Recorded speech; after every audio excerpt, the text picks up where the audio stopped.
All right, everybody, we are going to get started with managing numbers, 5 data points for a profitable shop. There are a lot of levers that you guys can pull. Hold on, let's let people calm down. To make your shop more profitable, but 4 key data points are behind many of them. In this session, Peter with Merck's Truck and Trailer reveals exactly what data a shop needs to track to maximize its profits and where you get the critical information. Alrighty, everybody pull out your phones. Go ahead and get your Slido app pulled up. We're gonna have a couple polls in here. Give you guys just a few seconds. Perfect. Alrighty, I'm Amy. I am the Director of Operations at Full Bay. Been at Full Bay about 7 years. This is Peter, like I had said before. Peter is with Merck's Truck and Trailer. And Peter, you want to take a second and introduce yourself? So my name is Peter Cooper. I'm with Merck's Truck and Trailer. My background is pretty diverse. I started off life as a farmer, so worked on everything and anything under the sun. Started my own shop in 2016. And was able to grow that from a gravel parking lot to just shy of a $3 million store in 6 years. In 2023, we merged with Merck's Truck and Trailer, and we now have 6 locations in 3 states. Perfect. Thanks, Peter. Alrighty, next little slide will give a little bit more about you. I think you covered most of it, so we'll go ahead and move on. How well do you know your business? Peter, you want to talk to him about that?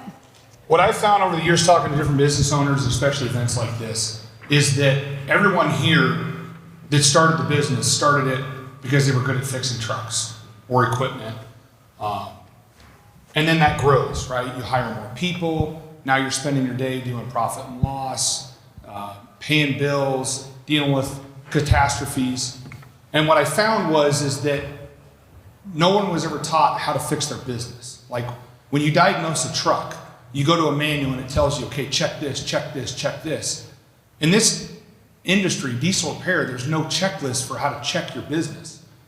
Like, at the end of the day, you look at the checkbook and you're trying to figure out, where did all that money go? Like, I worked 70 hours last week, the parking lot's full, I can't see straight, but you're not making any money. So we kind of developed a plan within our own businesses to figure that out. I spent a couple of years working on a very strategic plan on how to diagnose businesses, how to get profit out of them. Basically, what I do is I tweak engines. It's like tweaking an engine, right? So you have an engine, you're tuning it up. What I tell all of our employees, it's like a race car going on the track.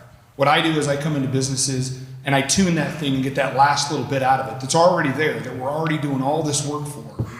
And that's kind of what this is about, is just how to get that last little bit of profit out of your business and not have to work as hard to get it. Perfect, thanks, Peter. And knowing your numbers is vital to a shop's success. What can you tell us about that? A lot of people know numbers, but they don't know what they mean. And so one of the things that we really strive for is managing by numbers instead of managing by feelings. And an example of that that's not in this slide that I want to bring up is everyone has Full Bay, that's why you're here. Hopefully you're already in it. But when you go to your managers, especially if you have more than one location, you ask them, who is your highest producing tech? And that could mean a couple things. It could mean highest billing, highest number of hours, highest profit. I guarantee you, without exception, they will be wrong. They will not know who makes the most dollars at the end of the day. They're going to say, oh, it's John. He's our 35-year tech. He can fix everything with his eyes closed. And you go and look at the numbers, and a lot of times your highest billing tech, the guy who makes you the most money, is that kid on the floor that everybody ignores. Because he's pushing the high dollar tickets, and he's ambitious, and he's 20 years old, and he'll work like a rented mule all day. Not to say that the guy with all that experience doesn't help the wheels turn in the shop. It's just a matter of facts, that sometimes people don't have the facts right because we don't have much facts to look at. For sure, thanks for that. So sorry, guys. Oh, now you got that. What is your margin on parts? Anybody know? Go ahead and enter it in Slido.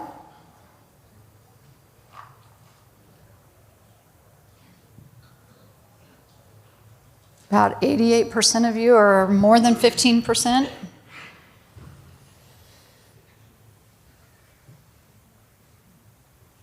get that more than 15% up in the 90s. Come on, guys.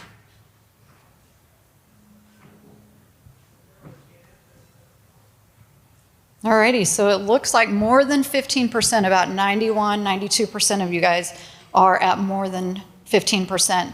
And Peter and I are going to discuss here in a little bit the difference in markup and margin to see if everyone understands how that truly affects revenue at your shop. So Jamie kind of hit on this earlier about knowing your margins and your profitability. And one of the things they don't talk about in the industry is a point that he made that's very important to pay attention to, and that's if you're making under 20%, you're probably not even covering the cost to pay for the parts people. And when you think about how much does it cost every time you're asked to stop and drive across town and get a part, you add all those expenses in, you've got to be above 20%.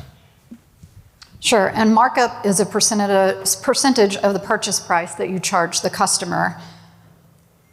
So sorry, let me get this moved forward. That you charge the customer for a part. Conceptually, it's probably easier to grasp the margin. You're just attaching a set percentage to everything you sell. But if you're targeting a specific gross margin, say 40%, then you'd back that into your markup. In this case, we're going to use a $100 part, and you'd need a 67% markup in order to achieve a 40% gross margin. This would make the sale price of the part $166 instead of $140. This is probably one of the most commonly misunderstood things in the shop. A lot of owners will understand it, but the parts people don't get it. Like, they do not understand the difference between margin and markup. And to make this overly simplified, the way I explain it is markup is the amount that you're multiplying it to get to where you're selling it. Margin is your profit. So too many people worry about markup. From a management standpoint and a profitability, you really need to worry about margin because that's your profit. For sure. All right, we have 5 key data points here that we are going to cover. Cost of direct labor with a parts person, cost of service advisors, cost of parts, ongoing, what is that? Outbound with managers, and percentage of gross profit of sales. Alrighty, Peter. So cost of direct labor with parts person. So what this means is these are your direct parts people. If you have a parts manager, that can be put in overhead, it can be put in here. Really what this is, what we're going to go over is a very, very simplistic way of looking at a business. It's triage. This is what I use when we evaluate a business, when we're looking at it to buy it. It is the number one thing I go to is looking at these data points. And for me, it's really about whether or not we can turn a company and make them profitable. So cost of direct labor, that is all your people that produce work that you sell. Okay, so if you got a kid that sweeps the floor that maybe does a little this and does that, that's an overhead person. That's that person you should mark in full bay as an overhead. They're not a work producer. And then your parts person is going to be, if you have a parts person, if you have 3 parts people, those are your parts persons that would go into that. Alrighty, and cost of service advisors. I think that's pretty straightforward. It's the money that you pay for the people that sell the work. And a lot of stores have blended. You may have a person that does parts and a service advisor. We could try to break that down. Some of this gets into very individualized depending on how the business is ran. But generally speaking, most shops will have a service advisor. What about the cost of parts? So the cost of parts, this gets really complicated, and I highly advise that when we're going to show a formula, you use it. You need to pull this out of your P&L. And the reason why is that's the single biggest thing that I look at when we're looking at what's going on with parts is full bay, any shop management software is going to show one number, and then it's amazing when I go to QuickBooks or any type of accounting software, those 2 numbers don't jive, and it tells me one of 2 things. Either there are parts that are getting bought that are not getting put on work orders. In other words, people are grabbing stuff like brass out of the drawer and they forget to bill it out because that seems to be the vein of my existence is brass. Or there are too many warranty parts, meaning there are too many parts that are being bought that are having to be put on trucks that you can't bill the customer for. And those generally do not get reflected completely in your shop management software. Operating overhead with managers. So that's everything else. That's everything that's left. That's your electric bill, your rent payment, a lot of people will throw their mortgage payment in there. It depends on how you run your books. But it's everything else. It's the cost to run the business. It's those fixed costs that generally you don't change day to day. So make sure though that when you're looking at that any of your overhead employees, that kid that sweeps the floor, for example, they are figured into that amount. Perfect. And a lot of this data you guys can find on the All Rev report. You can break it down to gather more information. And if you guys want to see that, head out to the support table and they'll show you some of that as well. That is one thing that I've seen a lot of stores don't do that I've talked to. They don't ever finish filling out full bay because they'll even warn you and do the All Rev report that says it's not completed. You can put in there what your fixed overhead is. So if you've got a kid that works part-time, 20 hours a week, that's basically a fixed cost. He's working 20 hours every week. Put that number in. And at least you want to go back and reevaluate that. At least I recommend once a quarter. Sure. Thanks, Peter. All right, now we're going to put it all together. So this next slide, we're going to throw it all together and let you guys see what that looks like. And we have keep data point number 5, % of gross sales. Peter's made a spreadsheet here. We're going to pull that up and give you guys an example of everything that we just talked about and what it looks like for your shop. So this is my simplistic triage diagnostic of a store, of a shop. So we're going to use round numbers. In this example, we've got $100,000 in sales. Doesn't matter if this is a week, doesn't matter if it's a year, doesn't matter if it's a day, right?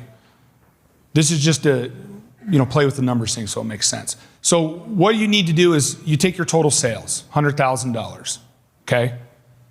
And these are the goals. So these are, if you keep within these standards, which can be done because we do it every day, this is how you make money owning a store. And this, what we're trying to get to is about 20% net. So for example, cost of direct labor, right? Our goal is 17%. In this example, it's $18,000, which is 18%. And one of the things this does is if this number is too high or too low, then we dive into that, right? We try to figure out, well, why is your cost of labor so high? Well, the number one reason why cost of labor is too high is people are inefficient, right? If your guys are only 40% or 50% efficient, if you're paying them $100, they're only producing, $50 worth of labor, not $50 worth of profit, but $50 worth of labor towards that. And that is the single most overlooked thing is efficiency of the technicians.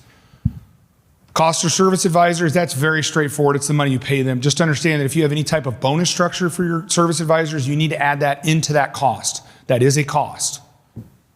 Cost of parts, incredibly straightforward. The big thing about cost of parts, there's two main factors that people miss. The single biggest one is if you have any type of rebate programs with your vendors, if they're giving you any type of kickback. I know Jamie, for example, in the earlier presentation mentioned HDA. Some of those have programs on units. Tires are another great example of that. A lot of tire programs have those unit buybacks. So you want to add those rebates back in because that will lower your cost of parts. If your cost of parts, for example, is way too high, the biggest single thing I find in that, again, is parts that are being bought that are either not going into inventory, meaning someone bought it, didn't use it, it didn't get returned, so it's still sitting in the storeroom and no one knows what it is, and parts that are being bought that aren't getting billed out. Operating with overhead with managers, that's pretty straightforward. Like I said, you just need to make sure that you're putting that total cost of that manager in there. That's not an area you have a lot of expense with or a lot of area to move with. The biggest profitability that I see in most stores is parts. It's flat out parts. They just don't bill enough money for it. And we've bought a lot of businesses lately, and the number one thing I hear when I walk in the door is, we can't do that. And I said, yes, you can, and I'll prove it to you. I had one store, we bought it in August of last year. All I heard for 2 months, we can't do that, we can't do that, we can't do that. We're a body shop, we can't do that. The insurance company tells us how much money we can charge for parts. I hate to tell you guys that's illegal. The insurance company can't tell you how much to charge for parts. It is what it is. You have free choice where you take it to be repaired. Another factor or tip on that is stop putting the part number on the invoice. Stop putting the dollar amount that you charge for labor on the invoice. Stop selling on price. Sell on quality. Okay? How many people here drive a 1980 Honda Civic? Apparently you care about quality, right? Seriously, it's a thing. I mean, if you go to Ford and buy a Lariat pickup or a Platinum pickup, you're not buying it because it's cheap. You're buying it for the quality. And too many people don't understand what you're worth, what your business is worth. People don't come to you because you're cheap. People come to you because they like what you do, they care about what you do, and you care about them. And that's what you have to start selling on and not price. Because all you do is just, it's a race to the bottom is the term everybody uses when you sell on price. Perfect. Well, let's take a second and we'll manipulate some of these numbers and show everyone the differences and profitability it'll make. How about, let's adjust the cost of direct labor to $15,000. Perfect. And then you'll see the number at the bottom, the gross went from 81 to 78%. And your total at the bottom also went up to 78,000. So if you want to manipulate another number, just to kind of see where we're at again. If you bring parts down or take parts up to 40,000, like Peter said, you've done a bunch of warranties or something. There you see your gross hopped up to 88% and $88,000. So you see how quickly manipulating parts, that's probably the fastest and easiest way in a shop to do, to get profit. The second easiest way to do it is labor, is charging more for labor. And that's another big area of contention is we can't charge more for labor because Joe's repair shop down the street, they only charge $89 an hour. How many here work on trucks that have already been to another shop? Why on earth would you care what you charge thinking that that's why people are coming to you? That's not why people are there. And I'm not saying you go out and gouge people. I'm just saying, look, we're here to we all have to make a living. They have to make a living. And they want you to be there tomorrow. And I see too many shop owners, like I said, at the end of the day, they're looking at their checkbook and they're trying to figure out where did it all go. Because I'm busy. I've got 2 weeks worth of work in the parking lot. I can't see straight. All I do is tell people, no, we can't get it in. We can't get it in. It's time to raise rates. Yep, thank you. And Peter, I think you're willing to share this document, right? Yeah, with everyone? we can share it, take pictures of it, or we can somehow get it to you. There's a couple other documents in here that we can share also that are coming up. Okay, perfect. Thank you.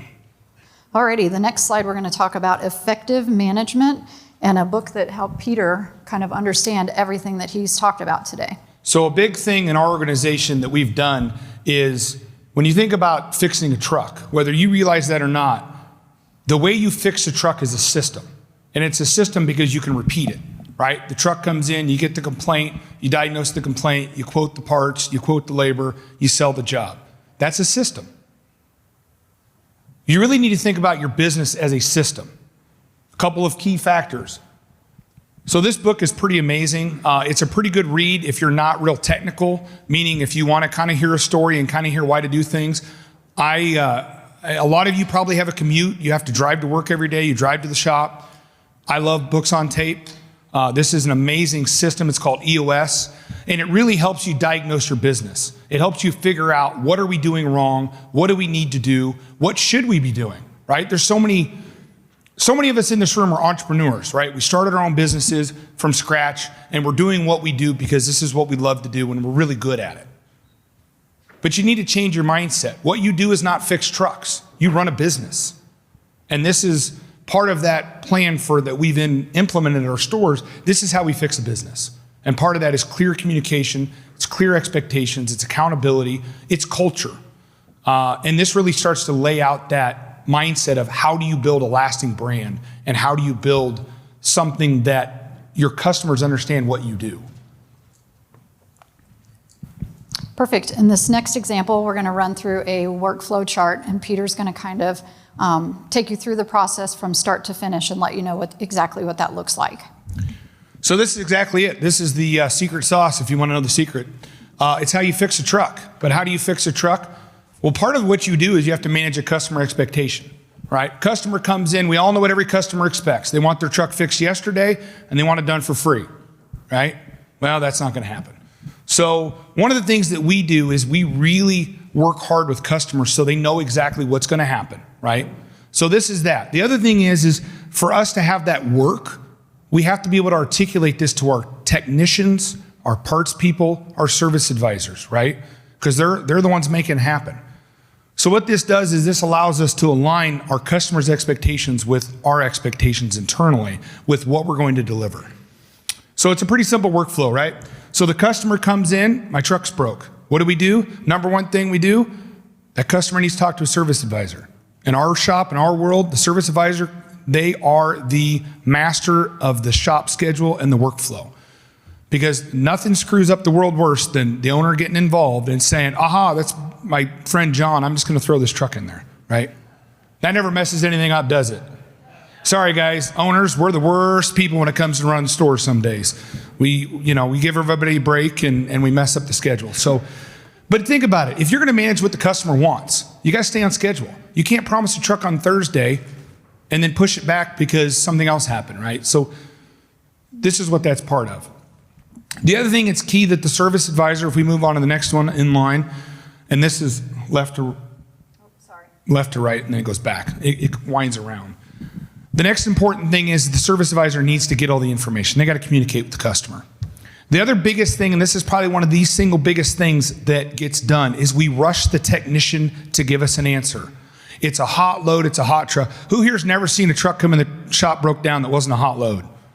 Just get to it when you get to it? Yeah, that never happens. So the important thing is give the technician the time he needs, she needs to fix the truck right. They can't fix it if they don't know what's wrong with it.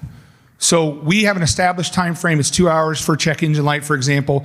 How do you schedule repairs? Well, you don't schedule repairs, right? You got to schedule the diagnosis. Once you know the diagnosis, then you schedule repair. So that's what this is about. The technician's going to figure out what's wrong with it. He's going to ask for exactly what parts he wants, non-verbally, right? Like I don't want tech walking from 6 bays down to the office and hanging out in the office waiting for him to get off the phone and say, hey, I need an alternator, right? Like that's what we have full bay for. Just put in the parts request and move on to the next truck. Stop standing around. Plus, I have a saying, if it's not in writing, it's not real. It's a little hard to see on this chart, but then you have a paper trail. So when the parts guy's blaming the technician, the technician's blaming the parts guy, saying, I put that request in 2 days ago, you could say, wait a minute, he did put that in 2 days ago. Or you can't ask for a widget when you wanted a water pump, right? Like we got to communicate effectively here. So it helps you track what happened. The next thing is, of course, goes to the parts department. Quote parts, price, availability. Once that happens, and this is all about the workflow that works with full bay. Then it goes to parts, then it goes to the service advisor to sell it, and so on. One of the big key factors here is, what do you do when something goes wrong? Not if, because we all know it's going to. What do you do when it does go wrong? Do you have a mechanism built in your company of how the technician is supposed to communicate with the parts department, you got me the wrong part? Because it's never the tech's fault, is it? He never didn't ask for everything he needed. He said, I want a turbo, right? Well, where's my bolts? Well, he didn't ask for bolts, right? So you got to make sure you have a mechanism in your company. How do you get that technician, that parts person to communicate effectively and stop trying to kill each other? Because it seems there is some contention between those two departments a lot of times, especially in bigger stores where there's not as much face-to-face interaction. And then another big thing is quality control. We have a huge problem in this industry with quality control. You get technicians that are absolutely tunnel vision. They pull a truck in, it's got a check engine light.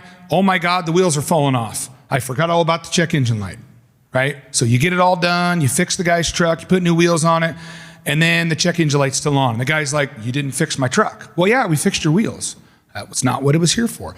So in a lot of our stores, the key thing is we have a lead tech, foreman, sometimes it's a store manager, especially if you have, because I know it's a challenge to find guys with CDLs. Go drive the truck, right? Did we address the initial customer complaint? Did we really truly get fixed why they brought it here? And then of course, the last part of that is service advisor gets to call and say the truck's done. One big thing that we do, it's very inexpensive. I advise everybody to do this. Do something special for your customer. Go above and beyond. A bag of candy doesn't cost anything. One of our big thing is we give out gloves. They're kind of expensive, but we have these really nice leather gloves made. They got a logo on them. We give them to all the truck drivers. We have guys that will literally stop at the shop, just ask for another pair of gloves. They're not even there to get the truck fixed. They just want another pair of gloves. It seems expensive, but it's things like that. I mean, they'll put a little baggie can on in the truck, thank you card. Drivers really appreciate it. It's customer service. It doesn't cost that much money, if anything, to provide a higher level of customer service. And it's the single biggest thing overlooked in our industry is how we treat our customers. Everybody would like to think we treat our customers good, but you need to ask your customers sometimes, what do they think? Yeah, thanks for that, Peter. We have about 15 minutes here. We're going to take some questions from everyone. So if anyone has any questions, if you want to pop those up in Slido. All right, Peter, have anything for bonus structures for service advisors and parts people? I've got lots of stuff for bonus structures. That seems to be half of my day, what I do anymore. Whatever you do, whatever plan you come up with, the biggest advice I give is think it through. Don't think it through for today. Don't think it through what it's going to do today. Think it through how it's going to work for you 10 years from now. Don't pay a service advisor a percentage of net or a percentage of sales or whatever it might be, and then 3 years from now, the guy's making $160,000 a year. Ask me how I know about that. I have a service advisor who's making $160,000 a year. It creates a bit of a problem. So just think it through. The other thing I advise is make sure a bonus structure that you produce, and I can share some examples. Make sure you have a bonus structure that encourages each department to work together with each other. Here's a perfect example. Pay your parts manager a percentage of net. Do you know how that ties back into service? Tell me how many parts the parts department can sell if the service department doesn't fix trucks, right? So now that parts person has a vested interest to make sure that guy gets the right part at the right time so that truck's done by Friday. Because if it's not done by Friday, that doesn't go on this week's sales. And you wouldn't think that a parts person would care as much about that, but you'd be surprised when you build a very complex, or not complex, they're very system, but they're very tied with each other, how much each department will try to help each other. So for example, like our technicians, we pay a hybrid system, and every part of the country, you guys will probably know this, is very different, right? So you get into some Northeast states where they're very unionized, it's impossible to get a guy to work flat rate. We know this. And you go to some other areas like Arizona, Texas, that are not really unionized, it's easier to get flat rate. But we try to use a hybrid model. About 50% is base pay, 50% is bonus for technicians. And the only number I care about is build hours. Because let's face it, efficiency doesn't mean anything. If my guy's 100% efficient because he billed 1 hour, does that pay the mortgage? No. I need him to make build hours. So we go off numbers of hours. So 32 build hours. I tell our people it's a condition of employment, 80% efficiency. If you can't produce that, we have a problem. Keep in mind with that too, if you have a technician that's underperforming, whose fault is it? It can be you directly. It always is. The buck stops here, right? But can a service advisor completely screw a technician over on pay? If you quote a 10-hour job at 5 hours, is that guy ever going to perform? So that's probably one of the biggest overlooked areas we see in stores is that everybody wants to blame the tech. You need to work harder. You need to work faster. And they fail to recognize that they're not using multipliers. So we come from the Rust Belt, Chicago, Iowa, right? I don't know about you guys, but I can't work on a truck that's 10 years old at the same time I can one that's in Phoenix. It's not going to happen, right? People in Phoenix don't even understand what a cutting torch is. That's my best friend at home. I love the red wrench. There's no resistance when it's liquid, right? So that's what I mean. You really have to do a deep dive. And that's what this chart that we had up there was about. It just helps you figure out where do you need to focus your attention on, right? If your cost of parts is too high, let's figure out why. And it's not because usually you're buying parts for too much money. That's almost never the problem. The problem is usually parts not getting on work orders. Or like Amy. So Amy's, if you haven't met Amy or dealt with her, she has a lot of knowledge. Like she's amazing. One of the greatest things she told me, she said, stop trying to figure out the part number of bolts. A bolt bin is just a grid. A, 1, 2, 3. It's bolt A1. That's the part number. How many technicians can remember A1? Have you seen the part number for a bolt? It's usually like this long because it's all the measurements and everything. So those are simplistic things that you can do that gets the tech to charge it out, right?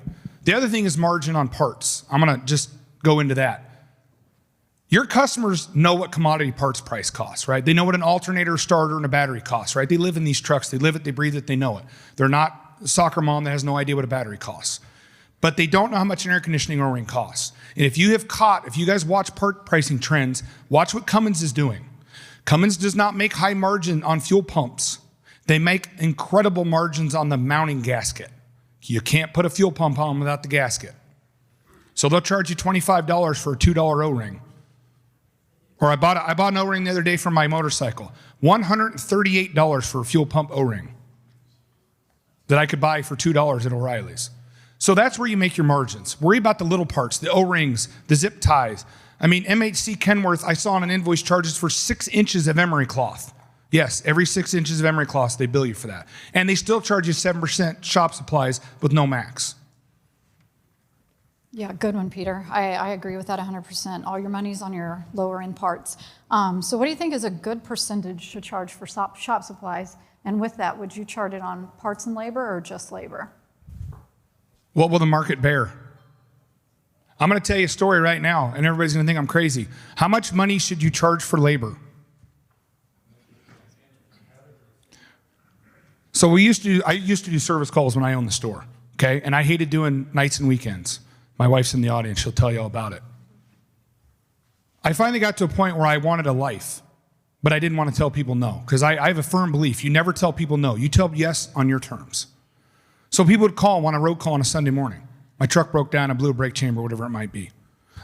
I literally started raising the price until more people said no than said yes. I knew I was charging the right amount of money, because that's what the market would bear on Sunday morning in Des Moines, Iowa. And I had a guy one time tell me, he says, you charge more than my attorney. I said, there's 1,800 registered attorneys in Polk County, Iowa. There's only one of me today.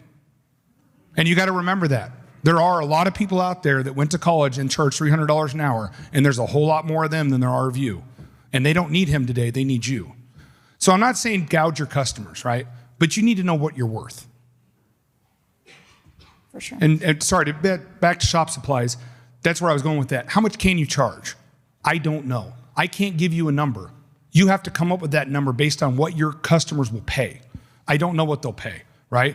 Another thing is too, okay, 7% shop supplies. What goes into that? Are you rolling your credit card fees into that, or are you charging the credit card fees on the back end, right? We charge our credit card fees transparent. We don't roll it in shop supplies, so we charge less shop supplies. I mean, 2.5%, 3% on credit card fee, that eats up your shop supply pretty quick.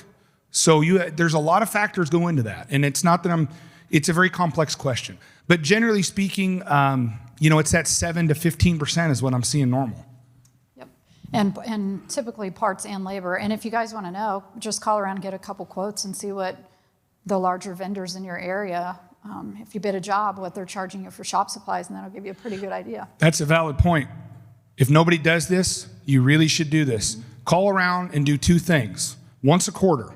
What are the dealerships charging? What are the independents charging? Number 2, you guys are smart enough to play dumb and smart at the same time.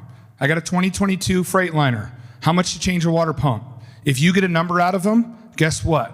You're going to win every day because they didn't capture the truck. That needs to be your number 1 goal. When the phone rings, stop giving prices. Capture the truck. And I'm not saying if your fleet customer calls up that you do $100,000 a week with, or a month or a year, calls up and says, what do you guys charge for an oil change? That's different, right? That's a menu price. But when a guy calls and says, I need a water pump, do you know why he needs a water pump? I mean, how many times does a guy show up and say, I'm a mechanic, I know what's wrong with my truck, right? How often is he right? See, and you're trying to compete on price, and you guys are on the same different planets. So you need to do that once in a while. Do your market research. Find out what everybody else is charging. Don't worry about that for your pricing until you start figuring out why they get so much work and they're so much more expensive than you. You start asking questions about that. Why does the dealership go to so much work even though they're so expensive and they're 2 months behind? Not every truck's under warranty. They leave the dealerships after they're out of warranty. Some of them do, but some keep going back. Yeah, but that's a perfect example of they're not going to the dealer because they're cheap. They're going to the dealer because they perceive the dealership as the expert. Perfect. How many billable hours do you think one mechanic should book a week? Ooh, depends on the shop. I've got a technician that bills over 100 hours a week, but he's doing the same thing over again. It's rinse, repeat, rinse, repeat, rinse, repeat. He's working on F550 pickups. He's like, that's like a dealership. And then I have people that, we have one store, all we work on is RVs and buses. So what it comes down to is if you can't produce 80%, that's where the money is. If you start doing the math and get a deep dive into the financial of your business, I guarantee you'll find out you do not make money until a technician is billing 80% or higher. That is where the profit is. How would you book time plus? Can you explain that better? I didn't understand. To mechanic who was? So a mechanic, okay, if he works 40 hours a week, that's what he's clocking in at, right? If he's not billing at least 32 hours a week, you're not profitable with that technician, usually. There's all these different caveats that go into that, right? But generally speaking, if you've got a shop and you're performing at 40% efficiency with techs, that tech is costing you money. He is not making you money. The other thing is, the single biggest thing I can tell you, stop paying overtime. Unless you are billing at a higher rate than whatever your rate is, you are losing money. You just increased your cost of labor by 1.5 times every time you pay overtime. So in other words, what I'm saying is stop scheduling overtime. It's killing you. How do you combat selling customers on quality if they have a third-party authorizer, like ARI, Element? It goes back to knowing your customer. What can you get from them? What will ARI pay for? It's just like insurance companies. We found out there was all kinds of things insurance companies would pay for that we weren't billing, like paint materials and supplies, shop supplies. ARI, for example, will not pay for shop supplies, but guess what? They will pay for itemized, and they will pay you $1.50 for a zip tie. They'll pay you $6 for a can of brake clean. They will do that, so then bill for that. You got to know your customer. It's back to that. What will the market bear? That customer will bear a different price on different things. Is it easy? No. Does it take more time to do the bill? Yes. Is it worth it? Absolutely. That's where all your profits are. What is the target profit range per tech worked? The cost of employees includes insurance, work comp, uniforms, bonus, etc. About what should that be? About $2,000 per tech per week. So our goal, we don't work on a profit model for tech because we've already got that built into what we do. Our goal target for a technician is, roughly speaking, and this varies different things they do, because we all know we charge different, right? The lube tire guy doesn't bill at the same rate as our diag guy. But generally speaking, our target is $10,000 per tech per week in revenue. So 5,000 labor, 5,000 parts. Because in most heavy duty applications, for every hour of labor you sell, you're going to sell about that same amount in parts. Perfect. And I'm going to hop over, we'll come back to the first one. What is an average profit margin for a mom and pop shop? How much money do you want to make? No, seriously, how much money do you want to make? How many of you here are running a nonprofit? Seriously. I mean, if that's what you're doing, then keep doing what you're doing. But seriously, that's not why I get up every day. I get up so I can feed my family and maybe once in a while go on vacation, right? I'm not asking for a lot. I'm not flying in a private jet or doing those things. I just want to make sure my family's secure and that I know that I'm going to be able to retire before my back is broken. That's what my goal was. And so what percentage you should be? You can realistically make 20% net all day long. You really, truly can. You're going to believe you can't, but I guarantee you can, because I've done it over and over again. We buy stores that are independent, and we do that. We get the profit out of them. So 20% is what we target. Perfect. And to piggyback off of that, can you share some data points, maybe cost of goods, what's the right efficiencies for your guys? What are some norms for overhead labor rate? Right. Back to that, 80%. If you're not at least 80% efficient with your techs, you're well below industry standards, which means something's wrong. That is the industry standard, is about 80%. Cost of goods sold, what we go for is that percentage was on there, 30% of gross. Or if you want to week to week look at it in your margins, we target 42% margin on parts. That's what we target. Can you get it on everything? No. You know, we had a store that in January sold 3 engines back to back, crate motors, Cummins crate motors. I can't get 40% that month. It's just not going to happen. But that's generally speaking, right? That's your combination of all your averages that you do. And you got to be really careful looking at your data. Stop looking at what we call anecdotal evidence. Don't look at the week and be like, oh, I had a horrible week. Well, did you have a horrible week, or was it just not? What's your work in progress, right? So I tell people, look at the month, look at the quarter, right? Don't go yell at John because he was 10% efficient last week. Well, so maybe John was on a 100-hour job and he didn't get it done yet. So just think about that. Look at your data in larger segments sometimes. It'll make more sense. What do you feel like the best way to schedule work in the shop? You can only schedule what you know. So when a guy calls up, says, I need my truck fixed. What's wrong with it? I don't know. Neither do I. How long is it going to take to fix it? I don't know. But I guarantee you one thing. You get it in here, I'll get it looked at today. And now I've captured that truck. And I guarantee you this. You got a 90% chance that if that truck comes in the lot, it's not leaving. How many guys do you see tow their truck out? And I know it happens, and it burns when it does, but that's another example of anecdotal evidence, right? It's the perceived versus real. I had a service advisor come up to me. Oh my God, this customer, nobody wants to pay shop supplies. Well, who's everybody? Everybody doesn't want to pay it. It was one guy. It was one customer, but that was his opinion. Everybody didn't want to pay it because one guy cussed him out over it, right? So you really have to step back as owners and look at that, and is it perceived versus real? Same way with capturing the truck. Get it in there, get a good diagnostic. Stop trying to diagnose over the phone. I can't tell how many times they would give a price for doing a wheel seal. You know how many wheel seals I've seen that the wheel seal isn't the problem? So then the guy gets there and you're like, well, you promised me $300 to do a wheel seal. Well, it is for the wheel seal, but you need bearings and you need your axle welded back together. So, don't shoot yourself in the foot. You really have to manage that expectation. When you give a price on the phone, that customer's expectation is, my truck will be fixed for $500. And you didn't even know what was wrong with it. And then you mentioned earlier points not to have an invoice. What did you mean by that?